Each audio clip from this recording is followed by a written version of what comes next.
بسم الله الرحمن الرحيم، والصلاة والسلام على سيدنا محمد وآله الطاهرين الطيبين. في هذا الجزء غادي نحاولوا نكملوا الدرس حركة الدوران حول محور ثابت، لنخصص الجزء الثالث للتمارين التطبيقية. في الحصة الماضية تعرفنا على المقادير الحركية اللازمة لدراسة حركة الدوران، واستنتجنا بأن المقادير هي بالأساس مقادير زاوية.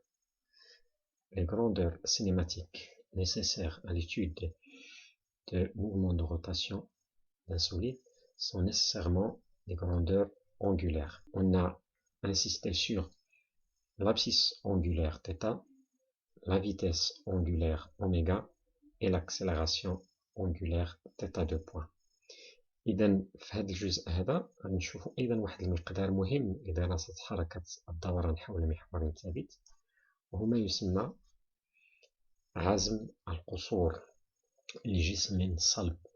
هذا المقدار كنا تطرقنا له في السنة الأولى بكالوريا عند دراسة تعبير الطاقة الحركية لجسم في حركة دوران. الأهمية ديال هذا المقدار اللي هو عزم القصور لجسم صلب غادي تبان من خلال الوضعية التالية. قبل ما نعطيو التعريف نشوفوا شنو هي الخصوصية والضرورة ديال عزم القصور بالنسبة لجسم صلب. إن الوضعية اللي كنطلب منكم أنكم تفكروا فيها هي كالتالي: 4 أجسام مختلفة، غادي نركز على هاد 4 هادو. الجسم الأول عبارة عن كرة مفرغة من الداخل، كرة.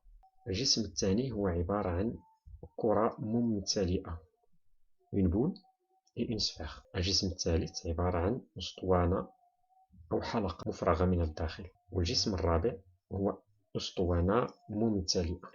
الأجسام الأربع لها نفس الكتلة وعندها نفس الشعاع، بحيث الشعاع ديال K يساوي شعاع الكرة الممتلئة يساوي شعاع الحلقة يساوي شعاع الأسطوانة الممتلئة. حسب النتيجة اللي كنا توصلنا لها عند دراسة حركة جسم على مستوى مائي، واللي كان هو أول تطبيق للقانون الثاني لنيوتن، كنا خرجنا واحد الاستنتاج، هو أن فاش كتكون الحركة على مستوى مائل بزاوية ألفا، يمكن لكم ترجعوا معايا لذاك الجزء في الدرس الأول، واحد المستوى مائل بزاوية ألفا، فاش كنحرروا واحد الجسم صلب بدون سرعة بدئية بحيث التماس يتم باحتكاك، استنتجنا بأن التسارع يساوي تسارع الثقالة مضروب في سينوس ألفا. بالتالي درنا واحد الملاحظة أن تسارع الجسم غير مرتبط بكتلة الجسم. إذن بحكم أن هذه الأجسام الأربعة عندها نفس الكتلة وعندها نفس الشعاع، من المفترض أنها توصل لخط الوصول في نفس اللحظة، بمعنى أنها تتحرك بنفس السرعة وبنفس التسارع. بطبيعة الحال فاش كنديرو التجربة هذا الاستنتاج يكون خاطئ، وكنكتشفوا بأن هناك مقدار يأخذ بعين الاعتبار الشكل الهندسي للجسم اللي كيدير حركة دوران، لأن بطبيعة الحال هذه الأجسام عند تحركها على مستوى مائي ستتدحرج، وخلال التدحرج ديالها فإضافة لحركة الإزاحة تكون هناك حركة دوران حول محور تماثلي. إذن باش نفهموا الأهمية ديال هذا المقدار هذا اللي هو عزم القصور، نشوفوا الوضعية التالية. الوضعية هي كالشكل التالي: غادي ناخذوا أجسام مختلفة هما أمامنا وغادي نحررهم على مستوى مائي. الأجسام عندها نفس الشكل الهندسي اللي هو أسطوانات سون دي سيلندر دو ميم ماس. المسألة مهمة، ولكن شنو غادي نغيروا في هذه الكتلة هو التوزيع ديال هذه الكتلة داخل هذه الأسطوانات، بحيث إلا شفنا هذه الأسطوانة اللي هي بالأصفر غادي نوزعوا الكتلة ديالها بشكل أنها تكون ممركزة على محور الدوران. هذه اللي هي بالأخضر غادي نوزعوا الكتلة ديالها بشكل أنها تكون بعيدة واحد المسافة معينة على محور الدوران، وحنا غاديين والتوزيع ديال الكتلة هنا كيتزاد. وهنا هذه اللي هو الأسطوانة الحمراء عندها نفس الكتلة بطبيعة الحال ديال هذه الأسطوانات، ولكن التوزيع ديال الكتلة غادي نديروه بشكل أنه يكون موزع على هذه المساحة الخارجية. إذا شنو غادي نلاحظوا؟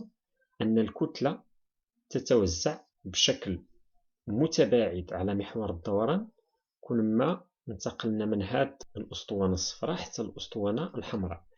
إذا بحال اللي كتلاحظوا معايا هنا في هاد لا سيمولاسيون، الألوان اللي كتشير كمفتاح لهاد الأسطوانات عندها نفس الكتلة، ولكن شنو قلنا غيرنا التوزيع ديال الكتلة حول محور الدوران بشكل أن هذا التوزيع ديال الكتلة يبقى يتباعد على محور الدوران كلما انتقلنا من الأصفر ثم الأخضر إلى أن نصل إلى الأسطوانة الحمراء. بحال اللي قلنا في الملحوظة الأولى هو أن لو أننا لم نأخذ بعين الاعتبار هذا التوزيع ديال الكتلة حول محور الدوران، من المفترض مادام هاد الأسطوانات عندهم نفس الكتلة فخصهم يوصلوا في نفس اللحظة، بمعنى أنهم غينتقلوا بنفس السرعة وبالتالي بنفس التسارع.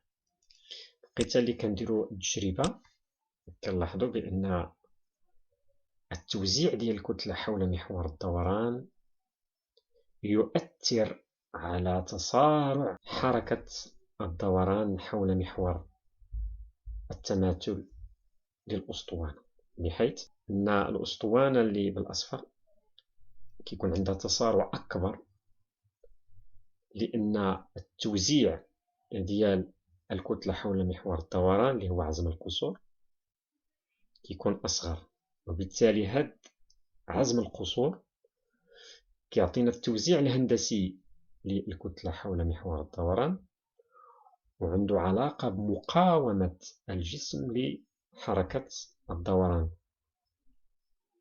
بحيث كلما تزاد القيمة ديال هاد عزم القصور، مثلا هنا الأسطوانة بالحمراء عزم قصورها 6 مرات أكبر من عزم قصور الأسطوانة الصفراء، وبالتالي تبدي مقاومة أكبر لحركة الدوران حول محور ثابت.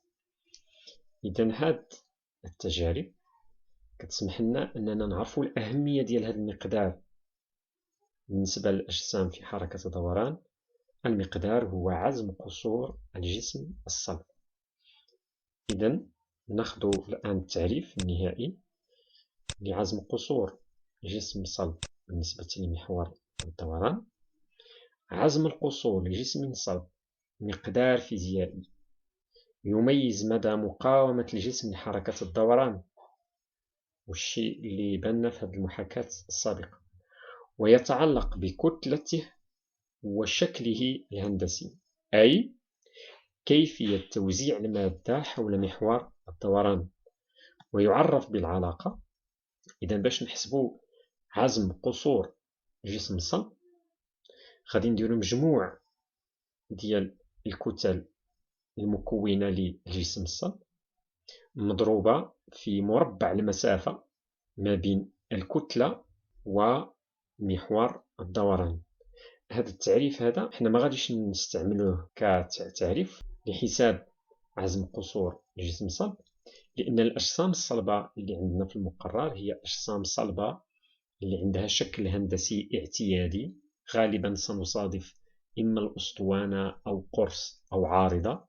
وبالنسبة لهذه الأجسام الصلبة غادي نشوفوا بأن هناك صيغ رياضية لحساب عزم قصور، ولكن الأهمية ديال هذا التعريف هذا هو دائما كيذكرنا بأن عزم القصور هو في الواقع حساب لتوزيع الكتلة حول محور الدوران، وأيضا كيسمح لنا أننا نستنتجوا الوحدة العالمية لعزم قصور الجسم اللي غتكون وحدة الكتلة اللي هي الكيلوغرام مضروب في مربع وحدة المسافة اللي هي المتر مربع.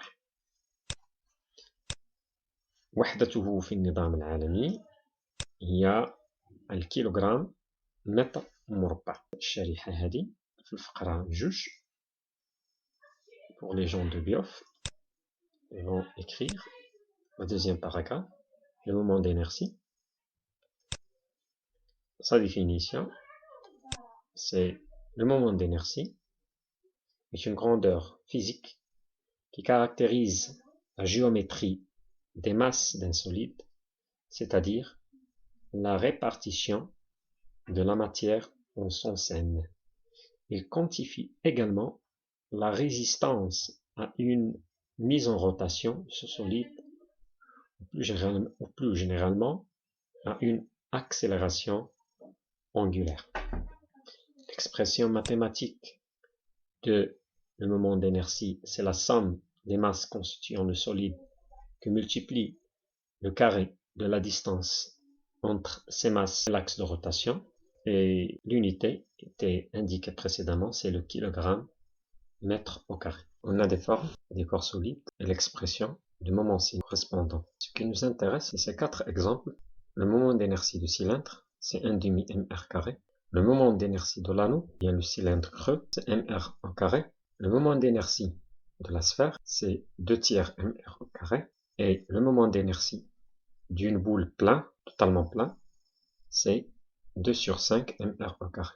Faites un classement selon un ordre croissant des moments d'inertie et déduire de l'exemple précédent lequel de ces corps va arriver le premier et celui qui va arriver le dernier. إذا في الشريحة الموالية غادي نشوفوا تعبير عزوم قصور أجسام بأشكال هندسية اعتيادية اللي غادي نصادفوه بشكل كتير في التمارين.